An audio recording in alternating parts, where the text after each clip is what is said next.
But एक आदमी अगर रो रहा होगा या कुछ फीलिंग्स वेंट आउट कर रहा होगा तो उसको स्ट्रेट अवे कह दिया जाएगा कि अरे तुम क्या ये ड्रामा कर रहे हो, क्या बकवास कर रहे हो।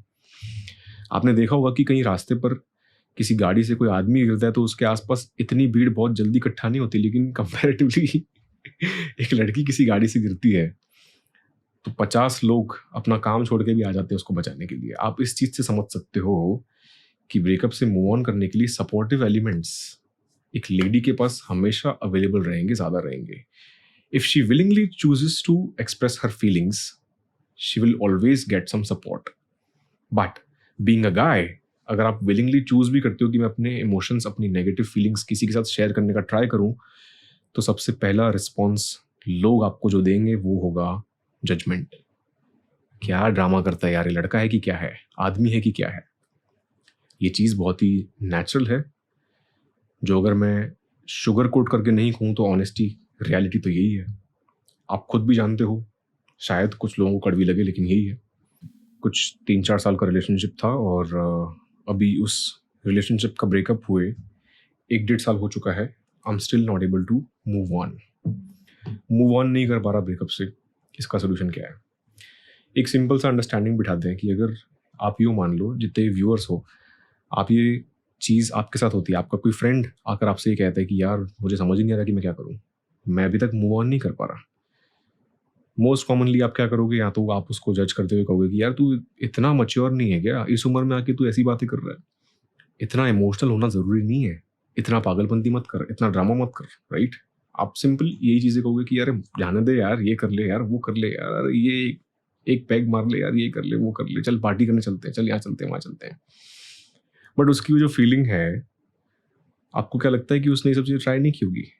उसने ये सभी चीज़ें ट्राई की होगी, उसके बाद अगर मुझे मैसेज कर रहा है तो मैं ये सब बातें उससे नहीं कर सकता। मैं उसको एक अंडरस्टैंडिंग बिठाने के लिए सिंपल सी ये चीज़ कहना चाहूँगा कि सबसे पहली चीज़, अगर आप एक आदमी हो तो आपकी बायोलॉजी ही आपको अलाउ नहीं करती है कि आप कुछ फीलिंग्स को, कुछ इमोशंस को ईजिली प्रोसेस कर सको।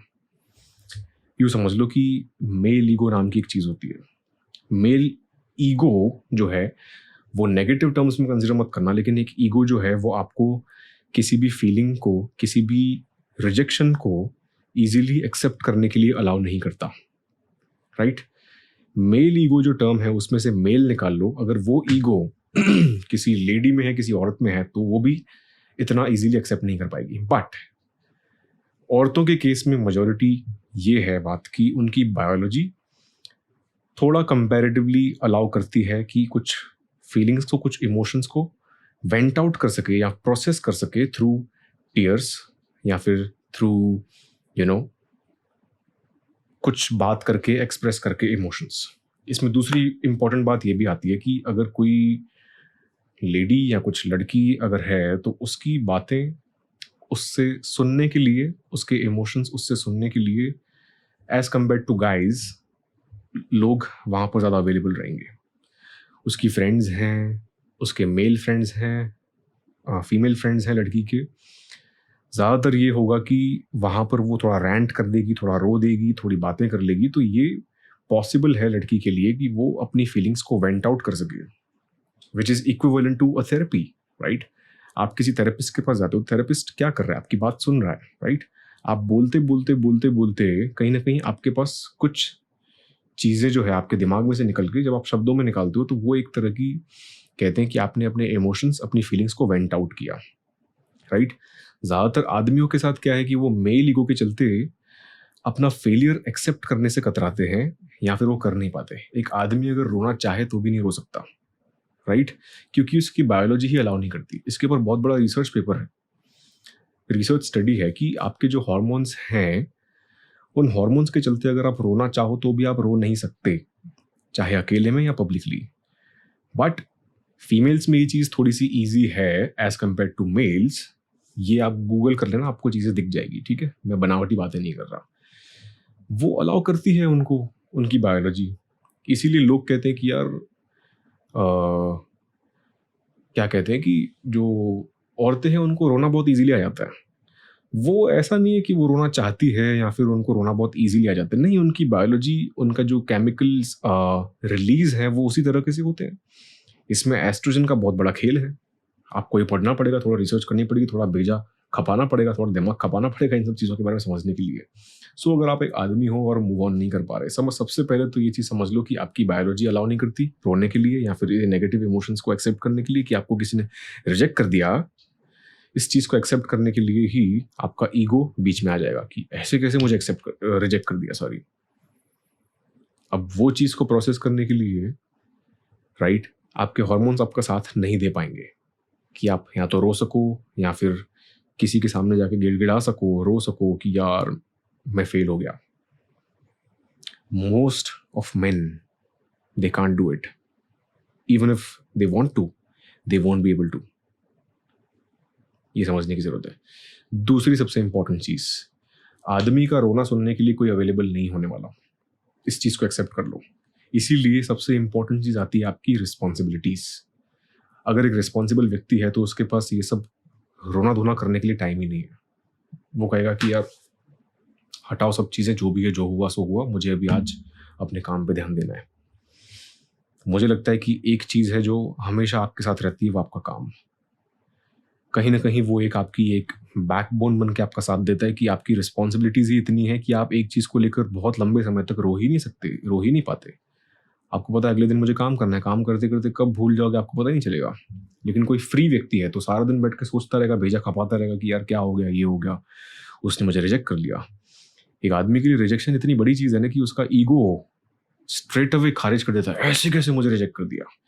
इवन इफ ब्रेकअप के बाद भी उसको लगता है कि यार वो जो है जिस लड़की के साथ मेरा रिलेशनशिप था, वो कहीं ना कहीं जब वो रिलेशनशिप में होता है तो वो कहीं ना कहीं उसको एक अपनी क्या कहते हैं कि कुछ उसके उसकी जो सेल्फ एस्टीम से एसोसिएटेड कोई चीज मानने लगता है कि ये मेरी है, मेरी चीज मुझसे दूर नहीं जा सकती, अगर मुझसे दूर भी गई है तो वो किसी और की नहीं हो सकती। ये आपकी साइकोलॉजी इस तरीके से चलती है। आपका जो आदमी का एक जो बिहेवियर है, आदमी का एक जो थिंकिंग है, इस तरीके से ऑपरेट करती है। समझ रहे हो इस चीज को? अगर आप इन चीजों को थोड़ा बहुत सोच समझ के एक अंडरस्टैंडिंग बिठा सकते हो कि ठीक है मेरी कंडीशनिंग ऐसी है लेकिन मुझे स्टिल इस तरीके से बिहेव नहीं करना, आप कहीं ना कहीं अपनी रिस्पॉन्सिबिलिटीज पर फिर से फॉल बैक कर सकते हो, उनका सहारा ले सकते हो कि मेरी कुछ रिस्पॉन्सिबिलिटीज है, मुझे वो पूरी करनी है। मैं जिंदगी भर बैठ के किसी के लिए रो नहीं सकता। कंपैरेटिवली डिफिकल्ट होने ही वाला है और है ही। मैं आपको पहले चीज बताई कि आप अपनी फीलिंग्स को इजीली वेंट आउट नहीं कर सकते बीइंग अ गाय। एक सबसे इंपॉर्टेंट खराब चीज ये भी है कि अगर आप कहीं पर आपको रोना आ भी गया तो 50 लोग आपको जज करने वाले हैं। एक औरत को कोई जज नहीं करता। कंपैरेटिवली, कंपैरिजन की बात कर रहा हूं मैं, उसको कोई इतना जज नहीं करेगा कि यार ये रोना कुछ अलग चीज नहीं है। बट एक आदमी अगर रो रहा होगा या कुछ फीलिंग्स वेंट आउट कर रहा होगा तो उसको स्ट्रेट अवे कह दिया जाएगा कि अरे तुम क्या ये ड्रामा कर रहे हो, क्या बकवास कर रहे हो। आपने देखा होगा कि कहीं रास्ते पर किसी गाड़ी से कोई आदमी गिरता है तो उसके आसपास इतनी भीड़ बहुत जल्दी इकट्ठा नहीं होती, लेकिन कंपैरेटिवली एक लड़की किसी गाड़ी से गिरती है तो 50 लोग अपना काम छोड़ के भी आ जाते हैं उसको बचाने के लिए। आप इस चीज से समझ सकते हो कि ब्रेकअप से मूव ऑन करने के लिए सपोर्टिव एलिमेंट्स एक लेडी के पास हमेशा अवेलेबल रहेंगे, ज्यादा रहेंगे। If she willingly chooses to express her feelings, she will always get some support.